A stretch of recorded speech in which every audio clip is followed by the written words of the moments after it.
অনেকদিন পর ব্রাজিলের খেলা দেখে মনে হচ্ছিল ব্রাজিল যেন খেলছে সেই ব্রাজিলের মতো করে।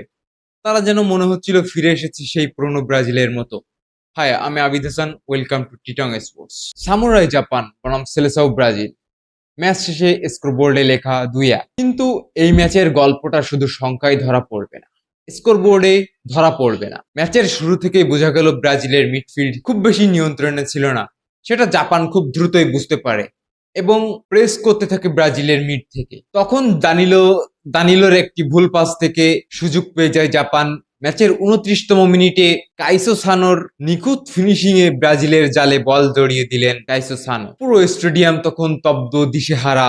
জাপানের সমর্থকরাও ফেটে পড়লেন উল্লাসে। ব্রাজিল তখন দিশেহারা, আর জাপানের সমর্থকরা তখন স্বপ্ন দেখা শুরু করেছিল রাউন্ড অফ 16 যাওয়ার জন্য। কিন্তু ভাই, ফুটবল তো এক অর্ধের গল্প বলে না। ফুটবলে খেলা হয় 90 মিনিট। ফুটবলে প্রথম 45 মিনিটের গল্প একরকম, দ্বিতীয় 45 মিনিটের গল্প আর এক রকম। দ্বিতীয় অর্ধের শুরু হতেই ম্যাচের চিত্র বদলে গেল।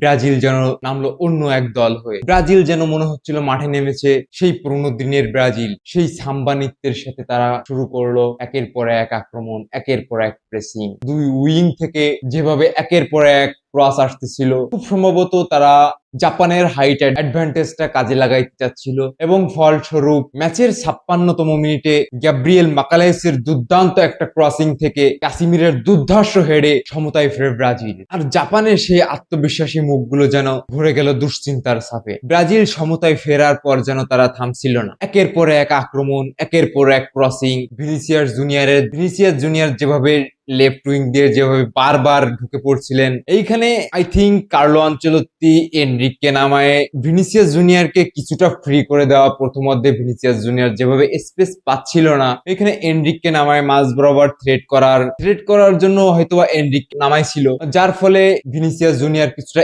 স্পেস ক্রিয়েট করতে পারতেছিল এবং বারবার ক্রস করতে পারতেছিল এবং বারবার জাপানের বক্সের ভিতর ঢুকে থ্রেট ক্রিয়েট করতে পারতেছিল। আর এই বিশ্বকাপে ব্রাজিলের মাঝমাঠের দুর্গ বলবো আমি ব্রুনো গিমারাইজকে। ব্রাজিলের মাঝমাঠ পুরো যেন নিয়ন্ত্রণ করে ব্রুনো গিমারাইজ।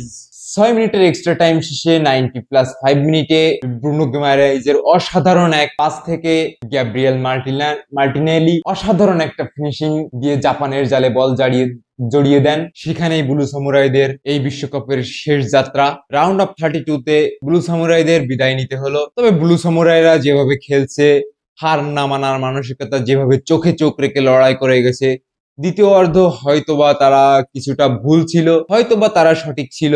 তাদের নিশ্চয়ই কোনো প্ল্যান ছিল।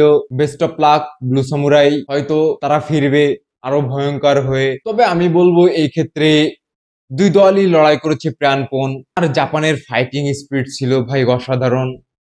আর ব্রাজিলকে প্রমাণ করার কিছু নাই আই থিঙ্ক এই ওয়ার্ল্ড কাপের আজকের ম্যাচ দেখে, বিশেষ করে সেকেন্ড হাফের পুরো খেলা দেখে আই থিঙ্ক ব্রাজিলের এই ওয়ার্ল্ড কাপে কিছু প্রমাণ করার নাই। ফার্স্ট রাউন্ডের যে ম্যাচগুলো যেভাবে খেলছে, কিছুটা হয়তোবা ব্রাজিলকে ব্রাজিল মনে হয় নাই, কিন্তু আজকে সেকেন্ড হাফের খেলা দেখে এই ব্রাজিলকে ব্রাজিলই মনে হয়েছে।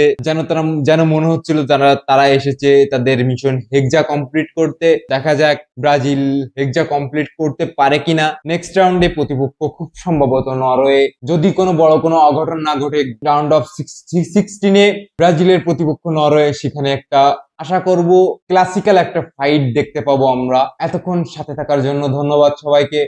তবে আপনারা আমাকে কমেন্ট বক্সে জানিয়ে দিতে পারেন এই ব্রাজিল হেক্সা মিশন কমপ্লিট করতে পারবে কি পারবে না। এই ব্রাজিল কতদূর যেতে পারবে। ওয়ার্ল্ড কাপের উত্তেজনায় সাথে থাকতে, ওয়ার্ল্ড কাপের উত্তেজনার ভাগাভাগি হতে আমাদের সাথে থাকুন। ওয়ার্ল্ড কাপের উত্তেজনা চারিদিকে ছড়িয়ে দিতে টিটং স্পোর্টস এর সাথে থাকুন। ফুটবলের উত্তেজনা চারিদিকে ছড়িয়ে দিতে টিটং স্পোর্টস এর সাথে থাকুন। ধন্যবাদ সবাইকে।